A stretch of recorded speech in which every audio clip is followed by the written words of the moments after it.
જય શ્રી કૃષ્ણ મિત્રો, હું છું નીરજ. મિત્રો, શું તમને ખબર છે કે હવે તમે કોઈ જામીન વગર ₹20 લાખ સુધીની લોન લઈ શકો છો? હા મિત્રો, આ ખાસ લોનમાં પ્રોસેસિંગ ફી પણ તમારે ભરવાની નથી રહેતી અને નાના વ્યવસાયો માટે તો ₹50,000 સુધીની લોન ફક્ત ઓનલાઈન કેટલીક મિનિટોમાં જ મળી શકે છે. આ વિડીયોમાં હું તમને માહિતી આપીશ કે લોનના કેટલા પ્રકાર છે અને તમને કઈ કઈ કેટેગરીની લોન લેવી યોગ્ય છે.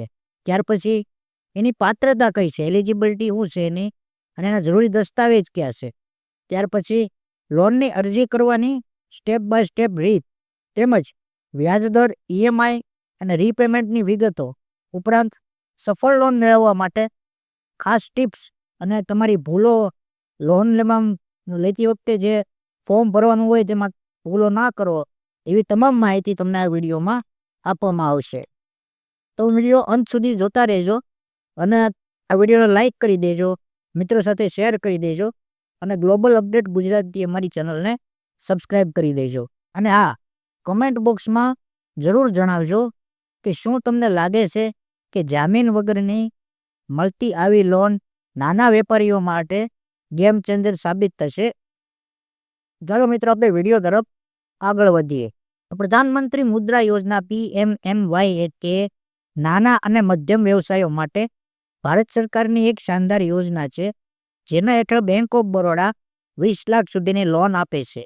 આ લોન નોન ફાર્મ વ્યવસાયો જેમ કે દુકાનદારી, નાનું ઉત્પાદન, મેન્યુફેક્ચરિંગ, સેવા એટલે કે સર્વિસ અથવા ટ્રેડિંગ માટે હોય છે. આ લોનનો મુખ્ય ફાયદો એ છે કે તેમાં કોઈ પણ પ્રકારનો જામીન એટલે કે કોલેટરલ આપવું પડતું નથી અને તેની પ્રોસેસિંગ ફી પણ ભરવાની રહેતી નથી. ખાસ કરીને 50,000 સુધીની ડિજિટલ મુદ્રા લોન ઓનલાઈન ઝડપથી મળી શકે છે. સૌપ્રથમ તો આપણે જોઈએ કે મુદ્રા લોન શું છે અને તેના પ્રકાર. તો મુદ્રા લોનના 3 પ્રકાર હોય છે. પહેલો પ્રકાર છે શિશુ, કે જેની અંદર 50,000 સુધીની લોન નવો વ્યવસાય શરૂ કરવા માટે મળી શકે છે. ત્યારબાદ બીજો પ્રકાર છે કિશોર, કે જેની અંદર 50,000થી લઈને 5 લાખ સુધી નાના વ્યવસાયને વધારવા માટે, એટલે કે તમારા વ્યવસાયને એક્સપાન્ડ કરવો હોય બિઝનેસને, તો એના માટે લોન આ મળે છે. ત્યારબાદ ત્રીજો પ્રકાર છે તરુણ, એટલે કે જેમાં 5 લાખથી લઈને 20 લાખ સુધીની મોટા વ્યવસાયિક ખર્ચ, એટલે કે માનો કે તમારે તમારા ચાલુ બિઝનેસની અંદર કાંઈ યંત્રો લેવા છે, તો એની માટે આ 20 લાખ સુધીની લોન મળે છે. તો સૌપ્રથમ પહેલાં તમારે એ નક્કી કરવાનું હોય છે કે તમારે કેટલાની લોનની જરૂર છે. નવા વ્યવસાય માટે શિશુ લોનથી શરૂઆત કરવી સારી રહેશે, કારણ કે તેને ઈએમઆઈ ઓછી હોય છે. મતલબ કે તમે જો કોઈ નવો વ્યવસાય સ્ટાર્ટ કરતા હો, નવું તમારે સ્ટાર્ટ જ કરવાનું હોય, તો તમારે શિશુ લોન જે છે એ ખૂબ જ અગત્યની રહેશે, કારણ કે તેને હપ્તાની રકમ એકદમ નાની હોય છે, જે તમારા માટે પર પરવડે તેવી હોય છે.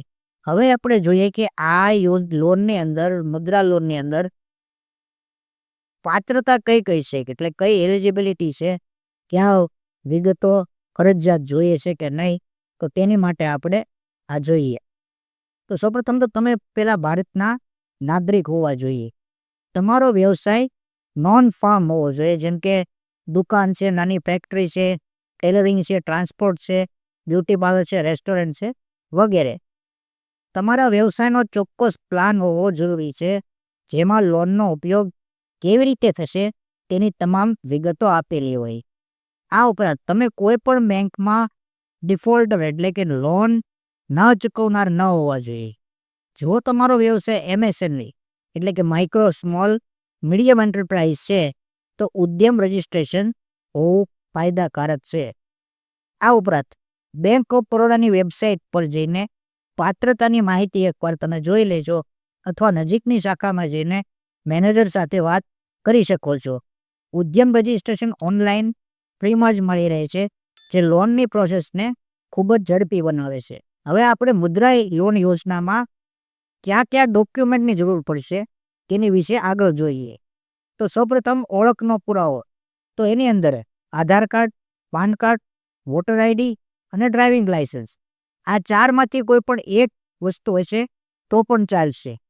ત્યાર પછી સરનામાના પુરાવાની વાત કરીએ તો Aadhaar card, light bill, ration card અથવા રેન્ટ એગ્રીમેન્ટ. આ 4માંથી કોઈ પણ એક વસ્તુ હશે તો પણ ચાલશે. ત્યાર પછી હવે જોઈએ વ્યવસાયનો પુરાવો. બિઝનેસ પ્રૂફ શું છે તમારી પાસે? તો પહેલાં તો જીએસટી રજિસ્ટ્રેશન જો તમારે લાગુ પડતું હોય તો ઉપર જીએસટીનું સર્ટિફિકેટ હોવું જોઈએ. ત્યાર પછી શોપ એન્ડ એસ્ટાબ્લિશમેન્ટ લાયસન્સ, એટલે તમારી દુકાન ક્યાં જે ખોલી છે તમે એનું એક લાયસન્સ આવે એ મહાનગરપાલિકા અથવા ગ્રામ પંચાયતમાંથી નીકળેલું હોવું જોઈએ. ત્યારબાદ ઉદ્યમ રજિસ્ટ્રેશન, એ ઉદ્યમની વેબસાઇટ ઉપરથી તમને એકદમ ફ્રીમાં અવેલેબલ થઈ શકશે. ત્યારબાદ અને જો તમને એની કંઈ માહિતી ન હોય ઉદ્યમ રજિસ્ટ્રેશન અંગેની, રજિસ્ટ્રેશન સર્ટિફિકેટ અંગેની, તો મને નીચે કમેન્ટમાં પણ જણાવજો, જેથી હું તમને તમારી મદદ કરીશ અને તમને સર્ટિફિકેટ ફટાફટ મળી જાય એવા મારા પ્રયત્નો રહેશે. આ ઉપરાંત બિઝનેસ રજિસ્ટ્રેશન સર્ટિફિકેટની પણ જરૂર પડશે. જો તમારી પાસે ઉદ્યમ રજિસ્ટ્રેશન હશે તો બિઝનેસ રજિસ્ટ્રેશન સર્ટિફિકેટની જરૂર નહીં પડે. ફાઇનાન્શિયલ ડોક્યુમેન્ટ્સની અંદર જોવા જઈએ તો છેલ્લા 2-3 વર્ષનું આઈટીઆર જો તમારી પાસે હોય તો ખૂબ જ સારું રહેશે. ત્યારબાદ બેંક સ્ટેટમેન્ટ જોશે જે છેલ્લા 6 મહિનાના ફરજિયાત જોશે. આ ઉપરાંત બેલેન્સ શીટ, જો વ્યવસાય તમારો ખૂબ જ જૂનો હોય તો બેલેન્સ શીટ તમારે જરૂર પડશે. આ ઉપરાંત બિઝનેસ પ્લાન, એટલે લોનનો ઉપયોગ કઈ રીતે થશે, મશીન અથવા સાધનોનો ઇનવોઇસ અથવા કોટેશન જો ખરીદી માટે લોન જોઈતી હોય તો. તો એનો મતલબ એ થયો કે તમે જે નવો બિઝનેસ સ્ટાર્ટ કરવાના છો તો એની માટે જે કંઈ મશીનરી લેવાની છે, જે કંઈ ફર્નિચર લેવાનું છે તેના ઇનવોઇસ ઓરિજિનલ જીએસટીવાળા અથવા તો કોટેશન, તો એની પણ જરૂર તમારે આમાં પડી શકે છે. આ ઉપરાંત ડિજિટલ લોન માટે બધા દસ્તાવેજો સ્કેન કરીને પીડીએફ એક તૈયાર કરવાની હોય છે, જ્યારે ઓફલાઈન અરજી માટે ઝેરોક્સ 2 નકલમાં તમારી પાસે રાખવી. અધૂરા દસ્તાવેજોને કારણે લોનની અરજી રદ થઈ શકે છે, એટલે 2 વાર બધું ચેક કરી લેવું મારી તમને નમ્ર વિનંતી છે. હવે આપણે આગળ જોઈએ કે આ મુદ્રા લોનમાં અરજી કઈ રીતે કરવી. તો બેંક ઓફ બરોડા 2 રીતે લોન આપે છે, એક ઓનલાઈન અને એક ઓફલાઈન. બંને પ્રક્રિયા ખૂબ જ સરળ છે. ઓનલાઈનની અરજીની વાત કરીએ તો બેંક ઓફ બરોડાની વેબસાઇટ પર જઈને તમારે ડિજિટલ મુદ્રા લોનનું સેક્શન ગોતવાનું છે. તેમાં તમારી વિગત ભરી, જેમ કે નામ, આધાર નંબર, વ્યવસાયની માહિતી અને લોનની રકમ ભરીને તમારે ફોર્મ તમારે પૂરું કરવાનું છે. ત્યારબાદ દસ્તાવેજોને અપલોડ કરવાના છે. અરજીને સબમિટ કરશો એટલે તરત 50,000 સુધીની લોન 59 મિનિટમાં, એટલે કે 1 કલાકમાં જ તમારે મંજૂર થઈ શકે છે. આ ઉપરાંત પીએસબી લોન ઇન 59 મિનિટ્સ પોર્ટલનો ઉપયોગ કરશો તો જે એમએસએમઈ માટે ખૂબ જ ઝડપી લોન આપે છે. પીએસબી લોન ઇન 59 મિનિટ્સ એ એક વેબસાઇટનું જ નામ છે, છતાંય હું તમને ડિસ્ક્રિપ્શનમાં વેબસાઇટ આપી દઈશ. કોઈ એમ કહે કે મારે ઓફલાઈન અરજી કરવી છે તો એની માટે તમારે નજીકની બેંક ઓફ બરોડાની શાખાના અંદર જવું પડે. ત્યાં મુદ્રા લોનનું ફોર્મ લઈને બધી વિગતો ભરી દસ્તાવેજો સાથે ફોર્મ જમા કરાવવાનું રહેશે. બેંકમાં તમારી અરજીની તપાસ થશે અને 7 થી 15 દિવસમાં તમને એનો જવાબ મળી જશે. એક વાત ખાસ યાદ રાખજો કે ઓનલાઈન અરજી ઝડપી અને સરળ છે, ખાસ કરીને નાની લોન માટે. જો તમને ઓનલાઈનમાં મુશ્કેલી પડે તો શાખામાં મેનેજરની મદદ લઈને mudra.org.in પર ઓનલાઈન ફોર્મ ભરી શકાય છે. આમાં જે દરેક વેબસાઇટનો ઉપયોગ કરવામાં આવ્યો છે તે તમામ હું તમને ડિસ્ક્રિપ્શનમાં નાખી દઈશ. હવે આપણે મુદ્રા લોન યોજનાના વ્યાજદર અને એના રીપેમેન્ટની વાત કરીએ. હવે વ્યાજદરની વાત કરીએ તો બેંક ઓફ બરોડાનો વ્યાજદર 9.15% પર એન્યુઅલથી શરૂ થાય છે, મતલબ કે 9.25% વાર્ષિકથી શરૂ થાય છે, પરંતુ તે તમારા વ્યવસાય, સિબિલ સ્કોર અને લોનની રકમ પર વધારે આધાર રાખે છે. રીપેમેન્ટના ટેન્યરની જોઈએ, એટલે કે ક્યાં સુધીમાં તમારે લોનનો ચૂકવણી કરવાની. તો વર્કિંગ કેપિટલ લોન માટે 1 વર્ષ, એટલે જ્યારે તમારી પાસે વસ્તુ છે અને એનો ઉમેરો કરવા માટે તમે લોન લીધેલી છે, તો એની માટે 1 વર્ષ છે, જે રિન્યુઅલ થઈ શકે છે. માનો કે 1 વર્ષે તમે લોન ભરી ના શક્યા, તો આવતા વર્ષ માટે પણ એ રિન્યુઅલ થઈ શકે છે. અને જો ટર્મ લોન હોય તો એની માટે 3 વર્ષથી 7 વર્ષ છે. એટલે કે તમે એકદમ ખરીદી કરવા માટે જ નવો વ્યવસાય સ્ટાર્ટ કરવાના છો, તો એની માટે 3 થી 7 વર્ષનું તમારે ટેન્યોર હોય છે. આ ઉપરાંત બેંકનું EMI કેલ્ક્યુલેટર તમારે વાપરવાનું રહેશે, અથવા તમારી શાખામાં પૂછી જોવાનું કે તમારો મહિને કેટલો હપ્તો આવશે. આ ઉપરાંત ઓછી રકમની લોન લેવાની, જેથી તમારે EMI ચૂકવવામાં સરળતા રહે. Credit guarantee fund trust for micro and small enterprise હેઠળ આ લોન કવર થાય છે. તેથી બેંક માટે જોખમ ઓછું હોય છે અને મંજૂરીની શક્યતા વધી જાય છે. મિત્રો, એક્સ્ટ્રા માહિતીની હું તમને જો વાત કરું તો બિઝનેસ પ્લાન પહેલાં તૈયાર કરવો ખૂબ જ જરૂરી છે. એક સ્પષ્ટ બિઝનેસ પ્લાન બનાવો, જેમાં લોનનો ઉપયોગ જેમ કે મશીનની ખરીદી, દુકાનનો સ્ટોક અથવા વર્કિંગ કેપિટલ અને અપેક્ષિત નફો દર્શાવવાનું રાખવાથી બેંકને વિશ્વાસ થશે કે તમે લોનની ચૂકવણી કરી શકશો. ત્યારબાદ બીજું છે સિબિલ સ્કોર જાળવવો. તમારો ક્રેડિટ સ્કોર 700થી વધુ હોવો જોઈએ. જો ઓછો હોય તો પહેલાં જૂની લોનની ચૂકવણી અથવા બેંકની સલાહ લેવાની. ત્યારબાદ બેંક સાથે સંપર્ક.